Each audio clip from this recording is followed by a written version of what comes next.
So the worldview has to shift for the church, or we're going to continue to see the gains that have been made lost. And the radical nature of the youth is going to dissipate after a while because they have to be engaged in a cause that has some relevance to their generation. And the trumpet has to give a certain sound, or we're going to lose a generation.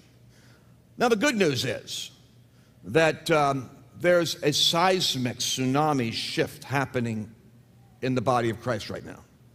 We haven't quite caught up with it yet, which is something which does happen. Most people think that when something shifts in the spirit, that people know about it. But the truth is that, Jesus died on the cross and time was split in two, BC and AD, but nobody knew that until 1,000 years later. It happened 1,000 years earlier, they just verified it later. It's like my wife. She got pregnant in a moment, I found out 2 weeks later. She was pregnant those 2 weeks, I just didn't know it. So God has already done something, and it's already shifted the world.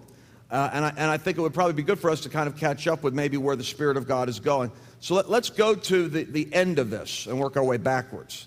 What would you do if you were suddenly given responsibility for a nation? Where would you go? How would you legislate a new reality?